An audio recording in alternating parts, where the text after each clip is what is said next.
حدیث سنیے مولانا طارق جمیل صاحب کی بیان کردہ. ابو ہریرہ نے رسول اللہ صلی اللہ علیہ وسلم سے پوچھا آپ کو نبوت کب ملی؟ تو آپ نے فرمایا ابھی آدم علیہ السلام کا کہیں وجود نہیں تھا اور اللہ مجھے محمد کو نبی بنا چکا. کب تھے؟ کب نبوت ملی؟ ابو ہریرہ رضی اللہ تعالیٰ عنہ پوچھ رہے ہیں متى وجبت لک النبوہ، یا رسول اللہ آپ کو نبوت کب ملی؟ اس کا جواب کیا تھا؟ اس کا جواب یہ تھا کہ آپ ارشاد فرماتے 40 سال کی عمر میں رمضان شریف کے مہینے میں 17 تاریخ کو غار حرا میں میرے پاس فرشتہ آیا اور مجھے نبوت دے گیا. یہ اس کا جواب تھا. جواب کیا آیا؟ یہ جواب نہیں دیا. جواب کیا آیا؟ کنت نبیا وان آدم بین الروح والجسد، ابھی آدم علیہ السلام کا کہیں وجود نہ تھا اور اللہ مجھے نبی بنا چکا تھا. انا للہ و انا الیہ راجعون. اے کاش مولانا آپ ہر پڑی ہوئی چیز کو بیان کرنے سے پہلے ایک لمحے کے لیے رک کر یہ تو سوچ لیں کیا یہ اللہ کے نبی کی حدیث ہے یا آپ کے ذمہ جھوٹ باندھا گیا ہے. کیونکہ رسول اللہ صلی اللہ علیہ وسلم نے فرمایا من کذب علی متعمدا، جو جان بوجھ کے بغیر تحقیق کے میرے اوپر جھوٹ باندھتا ہے وہ اس دنیا میں رہتے ہوئے اپنا ٹھکانہ جہنم میں بنا لے. او کما قال علیہ الصلوۃ والسلام. کاش اس من گھڑت روایت، اس جھوٹی روایت کو فرمان رسول کہتے ہوئے آپ کی زبان لڑکھڑا جاتی، آپ رک جاتے. یہ حدیث رسول نہیں ہے، یہ جھوٹ ہے جو محمد رسول اللہ صلی اللہ علیہ وسلم کے ذمہ لگایا گیا. گرامی قدر سامعین، محترم ناظرین، توصیف الرحمان دجال اور کذاب نے مولانا طارق جمیل دامت برکاتہم کی بیان کردہ حدیث پر ایک بالکل جاہلانہ قسم کی اس پہ جرح کی ہے. مولانا طارق جمیل دامت برکاتہم فرماتے ہیں حضرت ابو ہریرہ رضی اللہ تعالی عنہ نے پوچھا یا رسول اللہ متى وجبت لک النبوہ، کہ یا رسول اللہ آپ کو نبوت کب ملی ہے؟ نبی کریم صلی اللہ علیہ وسلم نے ارشاد فرمایا کنت نبیا وان آدم بین الروح والجسد. اس پر توصیف الرحمان کذاب نے کہا کہ یہ حدیث موضوع اور من گڑت ہے، اور مولانا طارق جمیل صاحب کو چاہیے کہ ہر گری ہوئی چیز کو اٹھانے سے پہلے سوچنا چاہیے کہ یہ کس قسم کی چیز میں اٹھا رہا ہوں. الیاذ باللہ، نبی کریم صلی اللہ علیہ وسلم کی صحیح حدیث کو موضوع اور من گھڑت کہنا، نبی پاک صلی اللہ علیہ وسلم کے ارشاد گرامی کو گری ہوئی چیز کہنا، یہ توصیف الرحمان جیسے دجال اور کذاب ہی کو زیب دیتا ہے.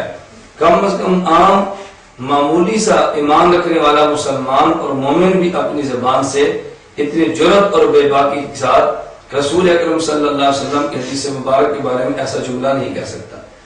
مجھے توصیف الرحمان کی یہ بات سننے کے بعد حجت الارض رئیس المناظرین حضرت مولانا محمد امین اکاڑی نور اللہ مرخدہ کا جملہ یاد آیا کہ جب حضرت سے کسی نے سوال کیا کہ حضرت ایک دیوبند سے تعلق رکھنے والا نوجوان اہل حدیث ہو جاتا ہے لیکن جب اس کو احادیث دکھائیں پھر وہ واپس دیوبندی اور حنفی بننے کے لیے تیار کیوں نہیں ہوتا؟ فرمایا وجہ یہ ہے کہ اہل دیوبند نبی پاک صلی اللہ علیہ وسلم عشق اور محبت عام آدمی کے دل اور دماغ میں ڈال دیتے ہیں، اور جب اس کو کوئی شخص دھوکہ دینے کے لیے بات کہتا ہے کہ دیکھو ایک طرف امام ابو حنیفہ کا مسلک ہے اور ایک طرف نبی پاک صلی اللہ علیہ وسلم کا ارشاد گرامی ہے، تو وہ سمجھتا ہے کہ حضور کی حدیث کے خلاف امام ابو حنیفہ کا مسلک ہے. حدیث پیغمبر کا عشق علماء دیوبند نے دیا ہوتا ہے، وہ بہت جلد مسلک اہل حدیث قبول کرتا ہے. لیکن اہل حدیث مسلک قبول کرنے کے بعد اہل حدیث غیر مقلد علماء رسول اکرم صلی اللہ علیہ وسلم کا عشق دل سے ختم کرتے ہیں، پیغمبر کی احادیث کا دل اور دماغ سے محبت کھرچ دیتے ہیں. اس لیے جب نبی پاک صلی اللہ علیہ وسلم کی محبت اور حضور صلی اللہ علیہ وسلم کے ارشادات گرامی کی وقت نہ رہے تو پھر آپ 40 احادیث بھی سنائے تو بندہ واپس آنے کے لیے تیار نہیں ہوگا. اور حضرت کے اس جملے کی تائید توصیف الرحمان دجال کا جملہ کر رہا ہے کہ نبی پاک صلی اللہ علیہ وسلم کی سی حدیث کو موضوع اور من گڑھ کس طرح جرأت بے باکی اور ڈٹائی کے ساتھ کہہ رہا ہے. اور حضور اکرم صلی اللہ علیہ وسلم کی حدیث کے بارے میں یہ جملہ کہنا کہ مولانا طارق جمیل صاحب کو چاہیے ہر پڑھی ہوئی چیز کو بیان کرنے سے پہلے سوچ لیں کہ یہ کون سی بات ہے. جہاں تک اس حدیث مبارک کا تعلق ہے جو مولانا طارق جمیل دامت برکاتہم نے بیان فرمائی ہے، تو یہ حدیث حضرت امام ترمذی رحمۃ اللہ علیہ نے اپنی کتاب جامع ترمذی ابواب المناقب باب ما جاء فی فضل نبی صلی اللہ علیہ وسلم کے تحت حضرت ابو ہریرہ رضی اللہ تعالی عنہ سے بیان کی ہے. عن ابی ہریرہ رضی اللہ عنہ قال قالوا یا رسول اللہ صلی اللہ علیہ وسلم متى وجبت لك النبوة، یا رسول اللہ آپ کو نبوت کب ملی ہے؟ نبی کریم صلی اللہ علیہ وسلم نے فرمایا وآدم بین الروح والجسد، جس وقت آدم اور ان کی حضرت آدم روح اور جسد کے درمیان تھے، یعنی ابھی تک حضرت آدم علیہ السلام کو دنیا میں وجود مبارک بھی نہیں ملا تھا، اللہ نے مجھے نبوت عطا فرما دی تھی۔ حضرت امام ترمذی فرماتے ہیں قال ابو عیسیٰ ھذا حدیث حسن صحیح، یہ حدیث حسن اور صحیح ہے۔ تو گرامی قدر سامعین، آپ فرمائیں ایک حدیث کو امام ترمذی حسن اور صحیح فرما دیں تو صرف فرمان اس کو موضوع اور من گھڑت کہہ دے۔